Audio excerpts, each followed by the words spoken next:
سنة 1998 كان مانشستر سيتي عنده مباراة في الجولة الأخيرة قدام QPR رينجرز في دوري الدرجة الثانية أو الشامبيونشيب، وكان لازم يكسب المباراة لتجنب الهبوط لدوري الدرجة الثالثة. للأسف بتحصل الكارثة وبيخسر مانشستر سيتي المباراة.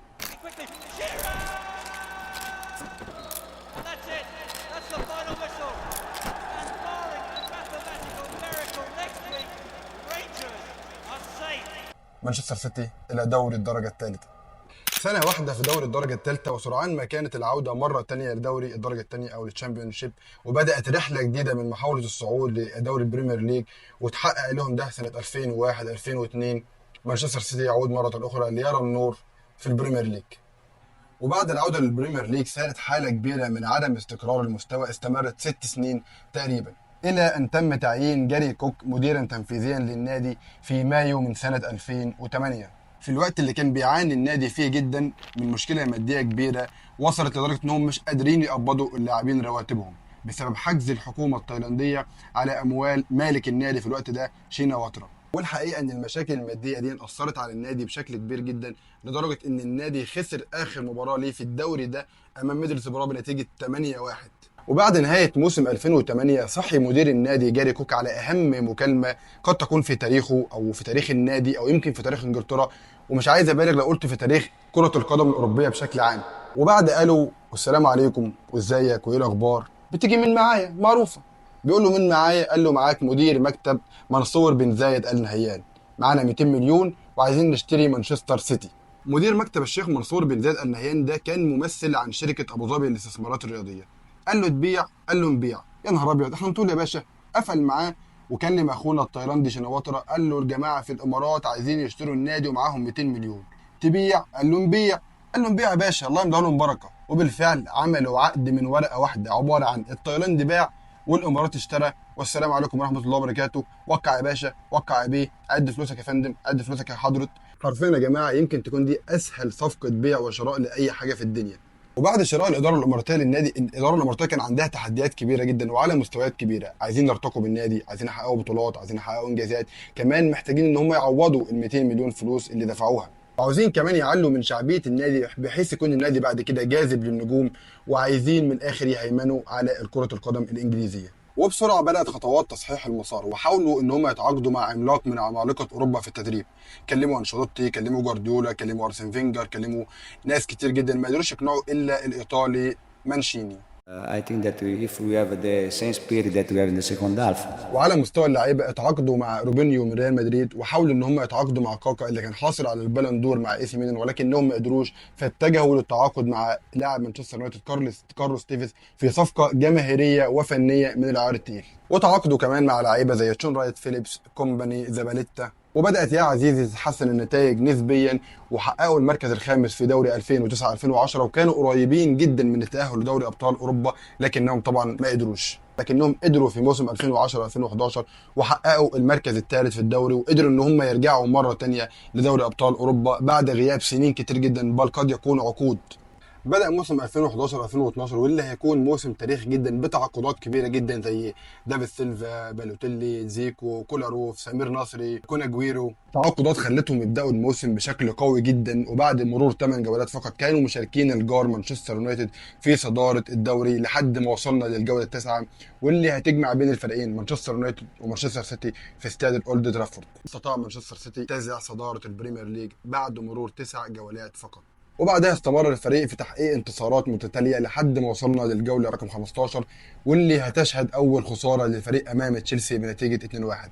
بعدها قدر يتدارك ده بسرعة وكسب في الجولة 16 أرسنال بنتيجة 1-0. وبعدها يا سيدي دخل الفريق في حالة كبيرة جدا من تذبذب النتائج. وفي الجانب الآخر مانشستر يونايتد عاد لتصحيح المسار مع السير أليكس فيرجسون، وحقق انتصارات متتالية كتيرة جدا مكنتهم من العودة للصدارة، بل والابتعاد في الصدارة بفرق 8 نقط. بعد مباراة أرسنال طلع روبرتو مانشيني في مؤتمر صحفي وقال إن انتهت أي حظوظ لينا كمانشستر سيتي في الفوز بالبريمير ليج، وإن اللقب الآن أصبح لمانشستر يونايتد وبنسبة 100%. ولكن يا عزيزي اللي اتقال للاعبين في الغرف المغلقه ما كانش كده تماما، وقال لهم ان احنا لسه في المنافسه وان احنا نقدر نحقق اللقب وان احنا لازم نلعب لحد اخر ثانيه في اخر مباراه. الجوله 33 كانت منعرج خطير في تاريخ البريمير ليج للسنه دي.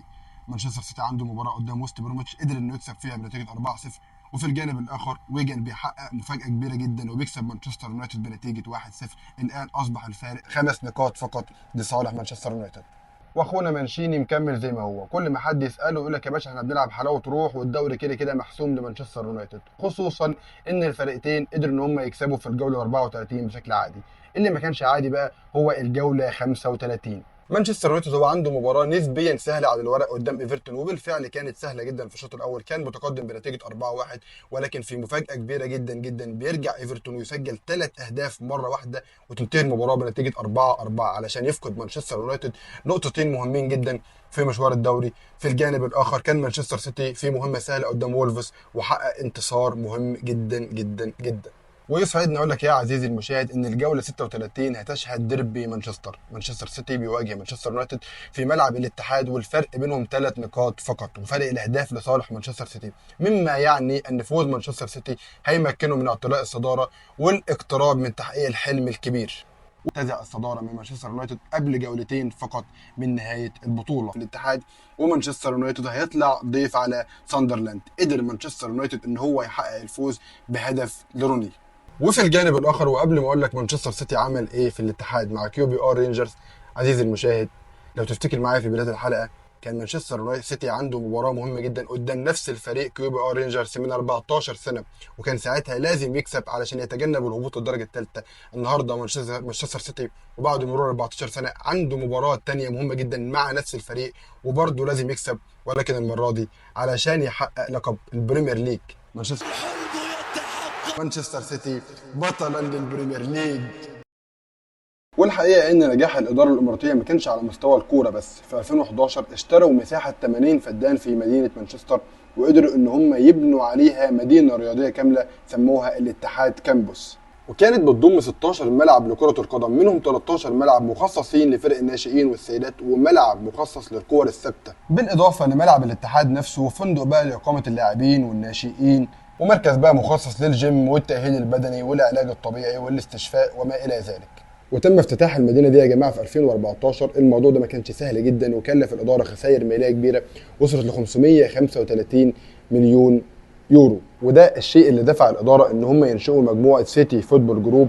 عاوز اقول لك ان ده كان ليه عوائد ماليه كبيره جدا. يكفيني اقول لك ان هم في 2015 باعوا 13% من اسهم الشركه او من اسهم النادي لشركه صينيه مقابل 485 مليون يورو، وعادوا الموضوع ده مره ثانيه وباعوا في 2019 10% تانيين لشركه امريكيه بحوالي 500 مليون يورو، مما يعني ان هم باعوا تقريبا 23% بما يساوي او بما يوازي مليار يورو. عزيزي المشاهد انا كنت قايل لك في بدايه الفيديو ان هم اشتروا النادي بحوالي 200 مليون يورو فقط، فاكيد حضرتك شايف حجم المكاسب والارباح اللي حققوها من عمليه البيع دي. نرجع تاني للكوره وبعيد عن حسبه المال والاعمال، وبعد ما قدروا ان هم يكسبوا الدوري التاريخي سنه 2011 2012 مر النادي بمرحله كبيره جدا من التخبط وعدم الاستقرار، شويه يكسب شويه يخسر، لحد ما تمت اقاله روبرتو مانشيني وتم تعيين بيليجريني وتمت اقاله بيليجريني، ووصلنا لليوم الموعود ان اسباني لاروخا بيب جوارديولا مديرا فنيا لمانشستر سيتي. وخلال الفتره دي وقبل تعيين جوارديولا النادي كان اجرى بعض الصفقات زي فرناندينيو، دي بروين، رحيم ستيرلينج، اوتامندي،